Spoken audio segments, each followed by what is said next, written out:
예수님께서 겟세마네 동산에서 기도하셨는데 누구를 위해 기도를 하셨습니까? 예수님께서 누구를 위해 기도하셨어요?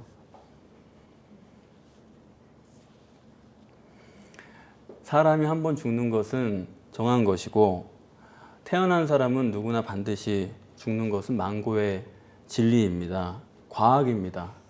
그런데 반드시 죽어야 되는 이 죽음을 바라보고 사는 사람이 있고, 그리고 틀림없이 죽어야 되는 진리인데도 불구하고 그것을 외면하며 사는 사람도 있습니다. 저희 아이들도 벌써 5살, 6살 때 다 죽음에 대해서 물어봐요. 어떻게 죽고 그 다음에 어떻게 되는 일이냐. 그러니까 나이가 들어서 오히려 이런 필연적인 사실을 외면하고 사는 사람은 갈 길을 잃은 것입니다. 성경은 자세하게 기록하고 있어요. 예수님께서도 공생의 내내 늘 죽음을 바라보고 사셨다. 마태복음 16장에서부터 시작해서 오늘 본문에 이르기까지 무려 6번에 걸쳐서 자신의 죽음에 대해서 말씀을 하셨다고 기록을 하고 있습니다. 우리가 항상 죽음을 바라보고 자기가 맞이할 죽음을 준비하고 살아야지, 죽음은 먼 데 일이고 나와 상관없고 남의 일이고 그렇게 여기고 사는 사람은 정상적으로 사는 사람이 아닙니다. 더군다나 죽음은 예고하고 오는 게 아니지 않습니까? 그런 경우도 있지만 그것도 갑자기예요. 제가 전에 같이 사역하던 목사님이 얼마 전에 갑자기 돌아가셨는데, 잠자다가 갑자기 돌아가셨거든요. 한 2주 전에 저랑 통화를 했는데 그때만 해도 그런 거 전혀 우리는 생각도 못했습니다. 그렇기 때문에 이렇게 죽음을 미리 준비하는 게 얼마나 중요한지 모릅니다. 죽음을 미리 준비할 수 있다는 것은 그 사람 굉장히 축복된 사람이에요. 더구나 임종시에 자기 죽음을 미리 준비하고 죽을 수 있는 사람과 반대로 사고를 당한다든가 급작스러운 일로 죽는 것은, 이거는 상당히 심각한 일입니다. 그래서 우리가 평상시에 이 죽음에 대해서 어떻게 준비할지를 미리 생각해 두어야 됩니다. 죽음에는 2가지가 있어요. 하나는 무신종교, 그러니까 신을 전혀 믿지 않는 사람들에게 있어서의 죽음과 신이 있다고 믿는 사람들에게 있는 죽음, 그거는 둘이 전혀 다릅니다. 신이 없다고 믿는 무신종교에서는 죽으면 다 끝나는 거예요.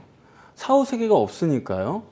그래서 그 옛날에 무소유를 주장했던 유명한 승려는 폐암에 걸렸는데 그 폐암을 치료하기 위해서 미국의 그 MD 앤더슨이라고 하는 유명한 암병원 있지 않습니까? 그거는 삼성의 이건희 회장 같은 분들이 가는 어마어마한 비용이 드는 병원인데 거기에서 치료를 받았다고 합니다. 그러니까 무신종교에서는 뭘 주장하든지 간에 죽음을 준비한다는 것 자체가 죽고 나서는 아무것도 없기 때문에, 그건 뭐냐면 사후에 정리하지 못하는 게 있을까 봐 그거 이렇게 마무리하는 정도지, 죽으면 다 끝나는 겁니다. 죽은 다음에 내 자식 욕먹이지 말아야겠다, 그런 정도예요. 그리고 어떻게 하면 내 생명을 더 연장시킬까, 거기에 온 관심을 쏟는 것이 무신종교에서 취하는 죽음에 대한 태도고, 그거는 의학적으로 의사들이 가지고 있는 죽음에 대한 태도와 동일한 것이죠. 무신종교는 죽음으로써 다 끝나는 거니까 그래도 좋은 게 뭐냐면 임종시에 유언을 남길 수 있는다든지 아니면 유산 문제를 처리할 수 있다든지 그런 정도면 굉장히 괜찮은 거고, 그렇지 않더라도 자다가 조용히 죽을 수 있다고 그러면 그건 굉장히 복받은 사람으로 생각을 합니다. 그래서 임종을 어떻게 맞이했느냐고 묻고 편안하게 가셨다. 그건 편안한지는 우리는 모르죠, 사실. 편안하게 가셨으면 복받았습니다, 그렇게 얘기를 하는 거예요. 그게 무신종교고, 유신종교는 전혀 다릅니다. 유신종교는 육신이 죽은 다음에 사후세계가 있다는 것을 믿죠. 그렇기 때문에 유신종교에서의 육신의 죽음이란 것은 모든 것이 끝나는 것이 아니고 시작이에요. 사후세계의 영원한 출발입니다. 그렇기 때문에 무신종교에서 죽음을 준비하는 것과 유신종교에서 죽음을 준비하는 것은 완전히 다른 거예요. 유신종교에서는 임종을 마지막으로 저 세상을 준비하는 시간으로 보기 때문에, 무신종교에서는 자다가 죽는 것을 굉장히 행복으로 복받는 것으로 생각을 하지만 유신종교에서는 죽음의 순간에 심령이 가장 가난해집니다. 그런 시간이기 때문에 그때 구원을 시킬 마지막 기회가 있는 거예요. 그래서 그리스도인이나 목회자는 임종을 앞둔 사람의 구원 문제를 위해서라고 한다면 만사를 제쳐놓고 가야 됩니다. 그 사람 평생에 가장 순수하고 가장 가난해지는 순간이기 때문에 그렇게 해야 돼요. 그래서 유신종교에서는요, 마지막 임종에 사후를 준비할 기회를 얻지 못하고 자다가 죽었다. 그러면 그거는 화지 절대로 복이 아닙니다. 서로 고통을 느끼는 한이 있더라도 마지막 순간에 영혼을 구원할 수 있는, 죽음을 준비할 수 있는 기회를 갖는 것이 엄청난 축복이라는 사실을 우리는 알고 있어야 돼요.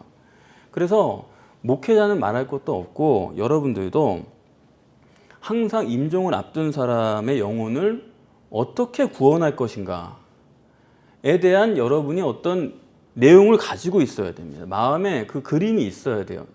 임종을 앞둔 사람을 내가 어떻게 하나님을 만나게 하고 가야 되겠다. 그게 있으세요? 그게 굉장히 중요합니다. 제가 보면 임종을 가까이 앞둔 사람을 두고 그때만큼 구원론이 절대적인 때가 없는 것 같아요. 아니 그리스도인 치고 세례 받아가지고 구원받는다고 생각하는 사람이 있습니까? 그거 받았다고 구원받는다고 생각하는 분이 여기 계세요? 그런데 기껏 하는 일이 뭐냐 하면 임종을 앞둔 사람에게 가서 세례 줬다는 거예요. 그게 뭐 본인은 했다고 생각할 수 있겠지만은 그게 참 안타까운 거예요. 구원론이란 게 그런 게 아니거든요. 그 세례 시켜가지고 구원됩니까? 아니에요.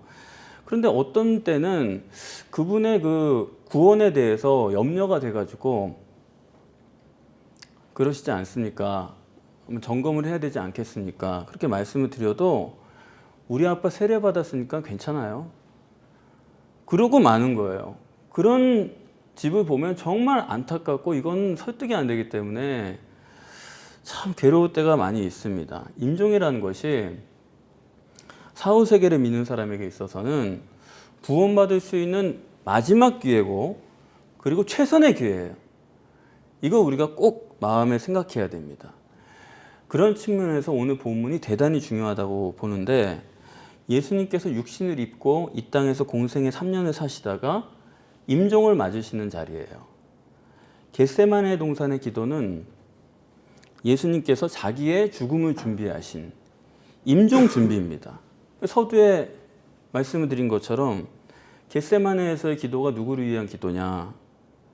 이전부터 우리가 명확히 해야 되는 거예요. 예수님은 자신을 위한 임종 기도를 드린 거지 우리를 위해서 기도한다거나 뭐 나를 위해서 기도한다거나 천만의 말씀이에요. 예수님은 어디까지나 자기 자신을 위한 기도를 드린 것입니다. 이 본문에 번역부터가 문제가 있어요. 37절, 38절에 예수께서 심히 고민하고 슬퍼하셨다고 했습니다. 그러면 예수님께서 도대체 뭘 고민하고 슬퍼하셨느냐? 38절에 따르면은 내 마음이 심히 고민하여 죽게 되었다. 이 말은 예수님의 마음이 고민이 많아서 죽을 지경이다. 그런 얘기죠. 고민이 많다는 얘기를 하는 건데 번역이 전혀 잘못된 겁니다. 예수님이 고민하고 슬퍼하신 것은 예수님의 죽음이에요. 자기의 죽음이에요. 헬라 원문으로 보면 내 마음이 고민한다 그럴 때 내 마음이 푸시케란 단어인데 푸시케를 물론 마음으로 번역할 수 있습니다. 그러나 푸시케의 가장 일반적이고 근본적인 의미는 목숨, 생명이에요. 그 생명이 헤오스 따나토우, 죽게 되었다. 그 생명이 죽음에 이르게 됐다. 예수님 자신이 죽는 문제 때문에 고민을 하시는 겁니다.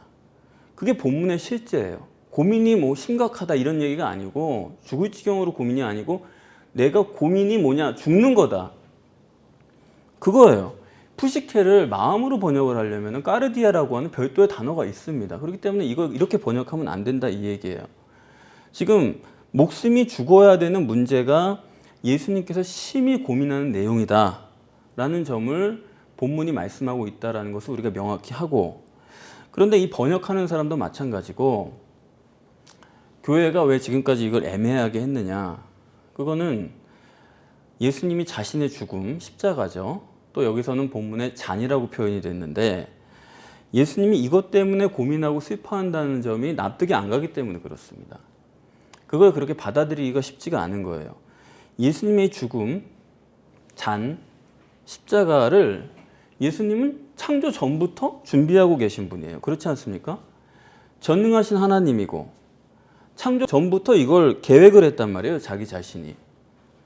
그리고 육신으로 오셔서도 늘 공생애 중에도 죽음에 대해서 말씀하시고 십자가에 달리실 것을 이야기하시고, 다시 말씀드리면 예수님은 이 죽음에 대해서 충분히 준비를 하고 계셨다.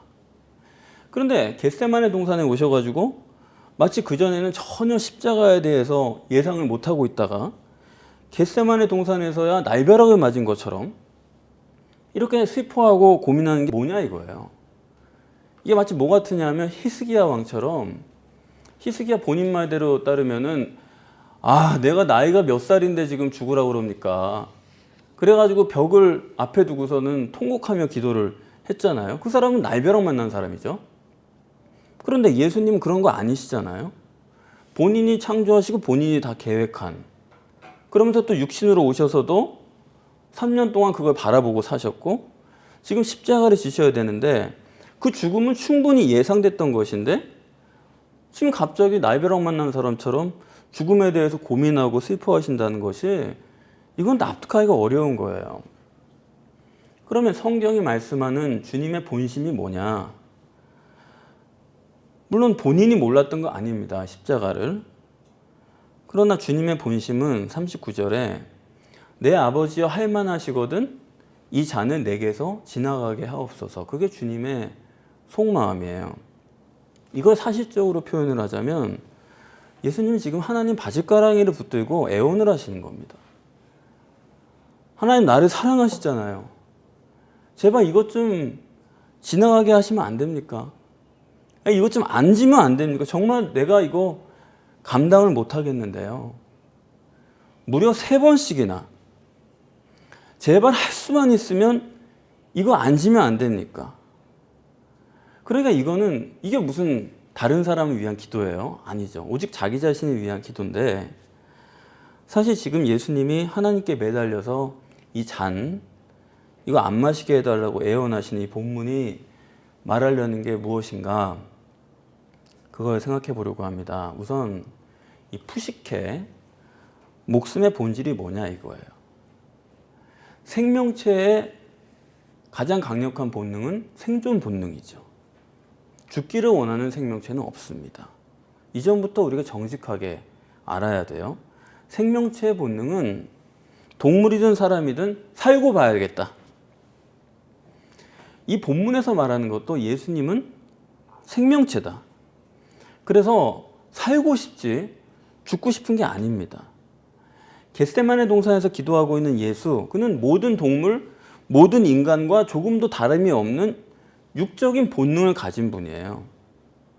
생존 본능을 가지고 있는 인간이지 여기서도 성자 하나님이 아니라 그 얘기입니다. 이 점을 우리가 냉정하게 볼 수 있어야 돼요. 마치 예수님은 하나님이니까 그 육신 그거 죽는 거 그까짓 거 그거 별거 아닐 거다, 전혀 잘못 생각하는 거죠. 여러분이나 저나 똑같이 죽기를 원치 않는 생존 본능을 가지고 있는 육신의 예수라는 점을 우리가 봐야 돼요. 뿐만 아니라 이 육적 본능이란 건 뭡니까? 평안하기를 원하지 되도록이면 고난당하기를 원하는 육체는 아무도 없어요. 그래서 잠잘 때도 잠자면서 죽는 게 좋은 거지. 그렇죠? 그거 아주 복받은 것으로 생각하는 거 아닙니까? 안락사는 결국엔 되게 돼 있어요. 이거는 나중에 결국 안락사 다 합법화 되게 돼 있어요.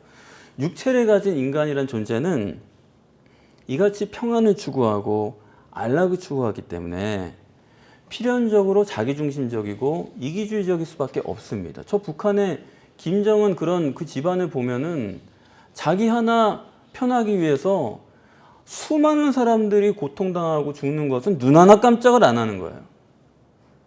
그게 바로 육적 본능이라는 것입니다. 지금 예수님께서도 죽되 십자가에 죽는 거는 싫다는 거예요. 육적 본능은 그런 겁니다. 편안히 잠자다가 죽고 싶지 십자가에서 죽고 싶은 육체는 아무도 없다.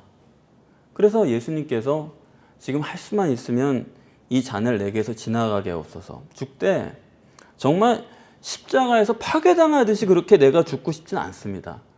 다른 길은 없습니까? 이런 육적 본능을 가진 우리 보통 인간과 똑같은 분이다. 이거 우리가 명확하게 생각을 해야 돼요. 여러분은 어떻게 죽고 싶으세요? 아까 서론에서 그렇게 말씀을 드려도 하여튼 나는 안락사다. 나는 잠자다 죽겠습니다. 다 속으로 그렇게 생각을 하실 거예요. 어쨌든 구원은 받아놓고 하여튼 잠자다 죽는 게 제일이지. 하여튼 그게 육적인 인간입니다. 예수님이 그러신데 안 그럴 사람이 어디 있어요, 세상에. 다 그런 거죠. 그래서 본문이 육적 본능으로 예수님을 말씀하고 있고, 여기서 우리가 한 가지 더 주목할 수 있는 것이 예수님은 십자가를 이미 다 준비하신 분이에요. 그런데 겟세마네에서 왜 느닷없이 날벼락 맞는 것처럼 이러시는 이유가 뭐냐 생각해 보면, 인간은 결국 가시적인 결과가 가장 중요한 존재이기 때문에 그게 치명적인 약점이에요. 겟세마네 오시기 전까지 이성적으로는 다 압니다. 내가 십자가에 죽어야 되는 걸 다 아세요. 그런데 그것이 실제로는 절박한 게 아니에요. 눈앞에 닥쳐야 돼요. 그게 육적 인간의 한계입니다. 말은 다 뭐 작은 콩알 하나 때문에 저 멀리 태산을 놓치는 우를 범치 마라, 뭐 그런 얘기도 있지만, 그러나 태산은 우리가 생각을 다 하죠. 안 하는 건 아닙니다. 그러나 눈앞에 콩알이 더 중요한 게 육적 본능을 가진 인간의 문제예요. 저나 여러분이나 다 그러시잖아요. 보통 때는 내가 육체를 부인하고 아주 주님만 아주 내가 이러다가도 조금만 문제 하나 생기면 그냥 거기에 우리가 정신이 없어가지고 다 잊어버리는 거예요. 안 그러세요? 아니 예수님이 그러신데 안 그럴 사람이 세상에 어디 있어요? 우리가 숙제 같은 걸 해도 숙제하고 나서 놀면 얼마나 몇 배나 하여튼 신나게 효율적으로 놀 수가 있어요. 이성적으로 그걸 모르는 사람은 없습니다. 초등학교 1학년 때부터 다 해봐서 알죠. 그러나 아무리 알아도 소용이 없는 거예요. 숙제는 언제 해요? 하여튼 최후의 마지막 순간에 하는 겁니다. 근데 설교 준비도 또 마찬가지예요. 월요일날 탁 하고 손 놓고 있으면 얼마나 마음 편하고 좋아요. 토요일날 잠자고 신나게 잘 수 있죠. 그런데 꼭 금요일 밤이 돼야 무슨 설교를 할까? 그거를 그때 꼭 생각. 근데 이게 매주 그래요, 매주. 이게 아주 육적인 본능입니다. 그런데 예수님께서 그러신데 또 안 그럴 사람이 세상에 어디 있어요? 그렇기 때문에 이 겟세마네 동산의 기도는 저한테는 엄청나게 위로가 되는 구절인데, 그동안에 못한 게 많고 미룬 게 많은데 그래도 하나님의 은혜로 이만큼 사는 거 보면은 그건 뭐 다행이죠. 이러한 인간의 문제를 성경은 그것을 예수님 자신의 문제로 말씀해 주신다는 거, 그게 복음입니다. 예수님께서 이렇게 아버지 다리를 붙들고 애원하고 기도하시고 와보시니까 제자들이 어떻게 하고 있어요? 자고 있어요. 그래서 예수님께서 어떻게 말씀하시냐면 41절에 마음에는 원이로되 육신이 약하도다. 그래서 잔다. 그랬어요. 이 마음으로 번역된 것이 푸뉴마인데 푸뉴마가 영이거든요. 그 육신은 사르크스라고 몸이죠. 마음에는 원인데 육신이 약한 게 누구의 문제라고요? 제자들이 아니에요. 이거는 베드로요 제자들의 문제가 아니라 예수님 자신의 문제예요. 그렇지 않습니까? 예수님이 영적으로는 푸뉴마로는 자기가 십자가 지고 다 알아요. 그렇지 않습니까? 그런데 육체로는 지금 실제로 죽어야 된다니까 지금 딴짓 하시잖아요. 이거 잔 좀 밀어달라고 그러고 딴 얘기 하시는 거 아니에요? 그러면 예수님은 어떤 분이냐? 하나님이시면서 인간입니다. 그런 분도 육적 본능에서 한치도 벗어날 수 없다. 그렇습니까? 안 그렇습니까?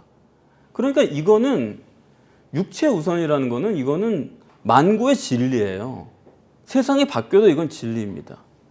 어느 누구도 예외가 있을 수가 없어요. 우리가 육신을 입고 있는 한은 이 육적 본능에서 한치도 벗어날 수가 없어요. 그거 벗어날 수 있다고 생각하면 그거는 오산입니다. 하나님이면서 인간인 분이 이게 안 되는데 그렇죠? 이걸 우리가 정직하게 알지 못하면, 이걸 사람을 잘못 알아버리면요, 그 다음에 해결책도 잘못되는 거예요. 그러니까 이거 분명하게 우리가 봐야 되고, 그런데 인간이 이렇게 육적 본능만 있느냐? 그렇지 않죠. 영적 본능이 같이 있는 거예요. 육적 본능, 생존 본능, 안락 본능, 눈앞에 있는 것만 보이는 그런 육적 본능이 있고, 영적 본능은 초월적이죠. 이렇게 육적 본능과 영적 본능을 동시에 가지고 있는 존재가 인간입니다.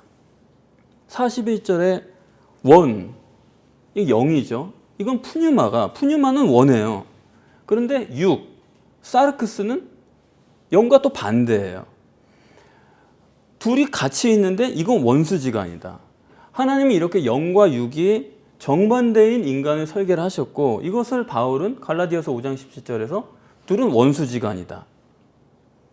그렇기 때문에 육적 본능이 살기 위해서는 영적 본능을 죽여야 되고, 영적 본능으로 살기 위해서는 반드시 또 육적 본능을 죽여야 돼요.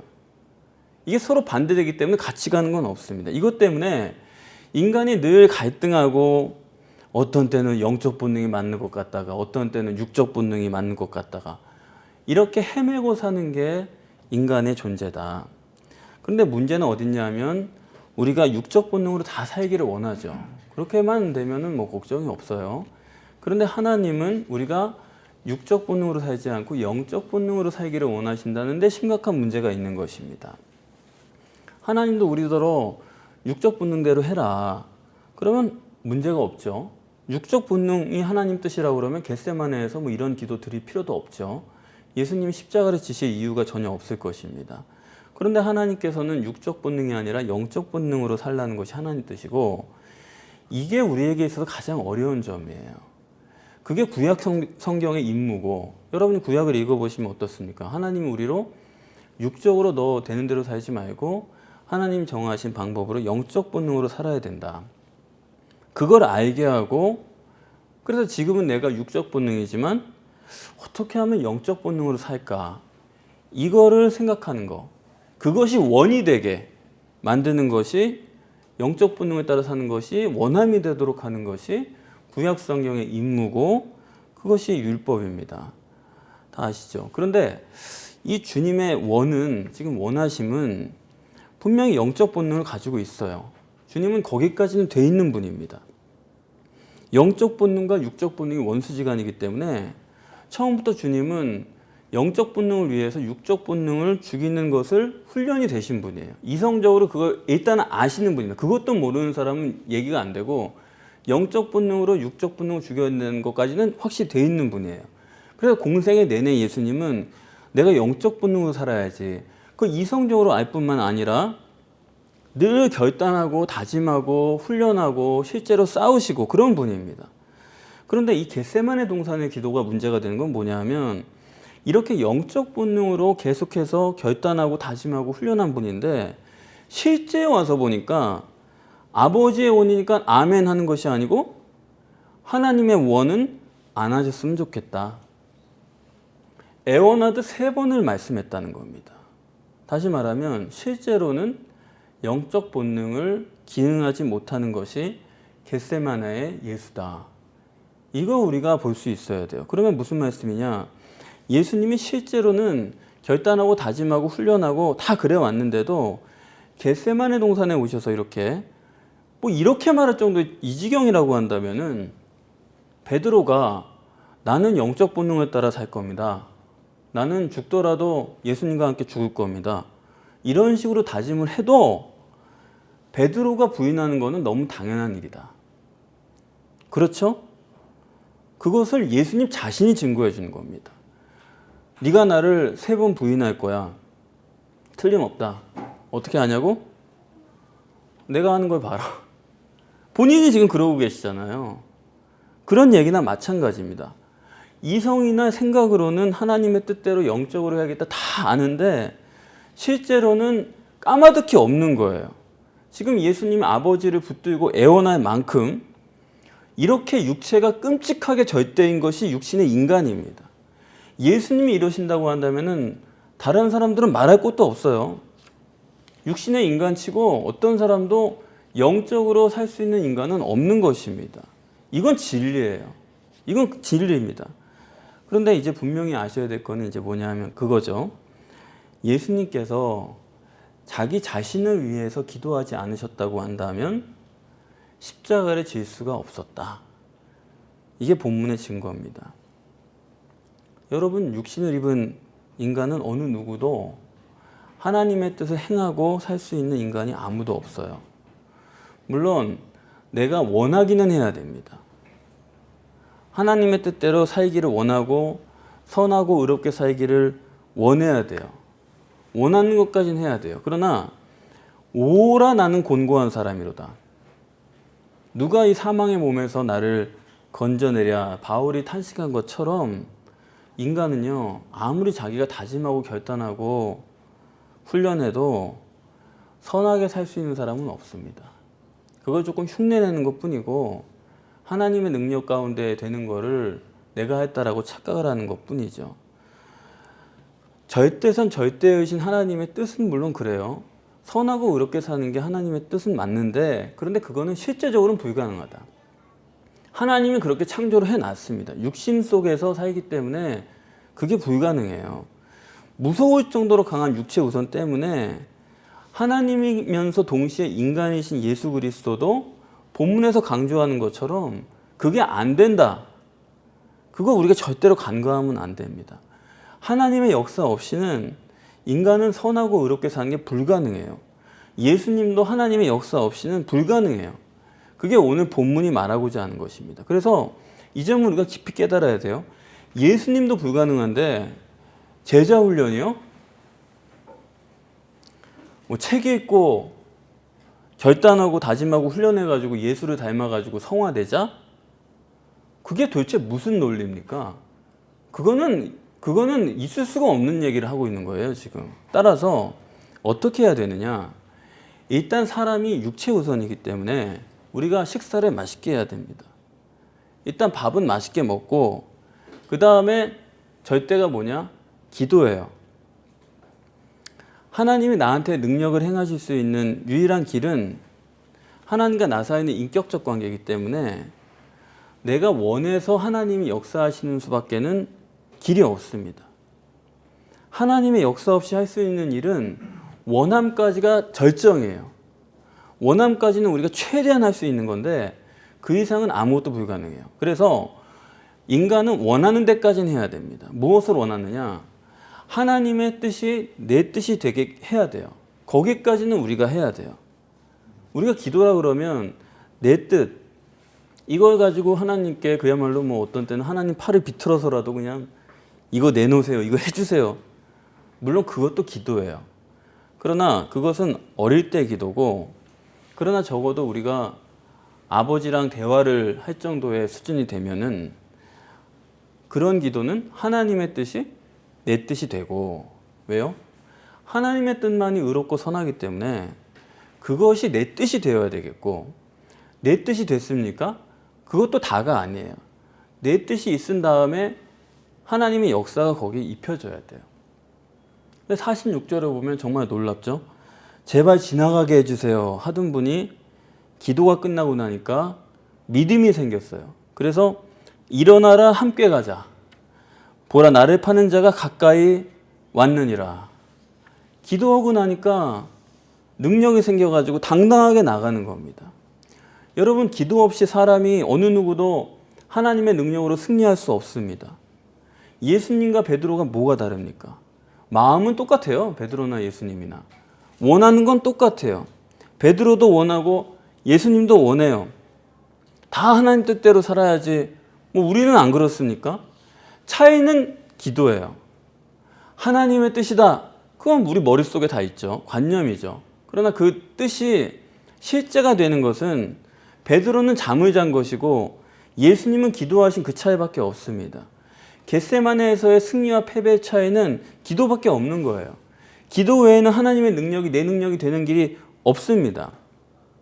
예수님께서는 성경을 보면 어디서 무슨 말씀을 하셔도 자기 얘기를 하는 법이 없고 다 하나님의 역사의 일환으로 말씀을 하세요. 그러니까 그의 말은 전부가 기도고 하나님의 뜻이었다는 얘기입니다. 우리는 말은 기도한다고 하지만은 기도하다가 정작 일할 때가 되면은 하나님 가만 계셔보라고. 그리고 내 멋대로 해버린단 말입니다. 그게 우리의 약점이에요. 절대 기도밖에는 없는 것입니다. 인간관계에서도요. 원수를 사랑해라. 원수를 아가페해라. 그렇게 말씀하셨는데 내가 정말 그 사람을 미워하지 않고 싶은 소원은 나에게 있어야 됩니다. 그건 누가 못 해줘요. 말은 미워하지 않게 해주세요 하면서 속으로 언제 저거 망하는 꼴을 보나. 그러면 그건 원하는 게 아니에요. 마음에는 원해야 됩니다. 내가 정말 저 사람을 미워하고 싶지 않은데 되질 않아요. 오 주여. 마음은 꽉 차야 그때 기도가 나오는 겁니다. 그때 하나님을 부르는 거예요. 사람이 육신이 약하기 때문에 자기가 아무리 하려고 해도 안 됩니다. 그렇기 때문에 기도해요. 그래서 종교라는 거는 제가 늘 말씀드리지만 그건 사기예요. 마치 종교적으로 이러한 가르침을 잘 따르면 네가 선하게 살고 의롭게 살게 된다. 그건 사기입니다. 공산주의자들이 종교를 마약이라고 한 거는 정말 저는 그것도 진리라고 생각을 해요. 실제로는 절대 불가능한 거예요. 기도 외에는 승리할 길이 없습니다. 그렇기 때문에 우리가 기도를 하되 최선의 것을 하나님 안에서 그의 품 안에서 하나님의 뜻에 나를 맞춰서 참 승리를 해야 됩니다. 그래 바울은 무시로 기도하라. 항상 주의 뜻 가운데 서야 되니까 한순간 한순간을 주님과 동행하고 그야말로 하나님과 팔짱 끼고 천국에 들어가는 거지. 그렇지 않습니까? 여러분들이 항상 기도하시고 무시로 기도하시고 주의 뜻 가운데 서셔서 주의 품 안에서 승리하시기를 원합니다.